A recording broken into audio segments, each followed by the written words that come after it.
I really love doing experiments and the sheer joy of discovery.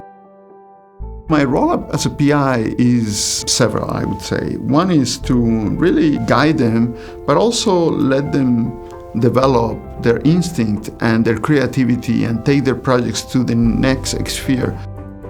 In addition to mentor them, I want to make sure that they move the field forward into new creative ways that we couldn't imagine at the beginning.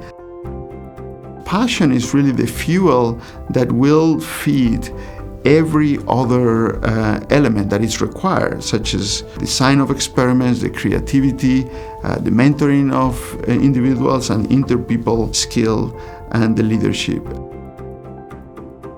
So in my lab, we're really passionate to try to understand how life begins. When the egg gets fertilized, the genes are basically silent.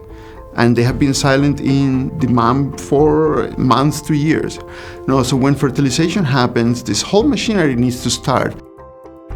So we are really trying to understand what are the instructions that the mom deposits in the egg and the signals that make that jump start of the genome. So research over the last decade has really been able to reprogram cells from a differentiated state where the cells have already taken a particular fate to a pluripotent state, where the cells are basically brought back in time and are able to then differentiate into many different tissues. Some of the elements that are involved in the process of reprogramming are also involved in the process of the activation of the genome. By understanding the process of how the genome becomes activated can also help us understand what it takes to reprogram a differentiated cells to a totipotent state. And of course, this has key clinical implications because if we want to take the cells from a patient and derive new cells to, for example, fix a particular tissue, cells need to be reprogrammed, brought back to a pluripotent state, and then differentiated.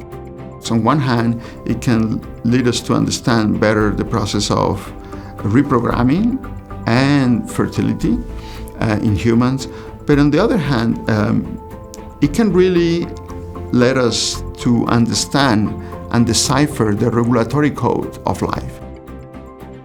I think it's very important to study genetics for the betterment of humankind because genetics really is one of the key elements that tells us who we are. So I think that by studying the genetics really can help us understand better humans, but also understand better our potential and our risks for different diseases. And I think it's by understanding the mechanism is that we can then understand the code of life and interpret the human genome.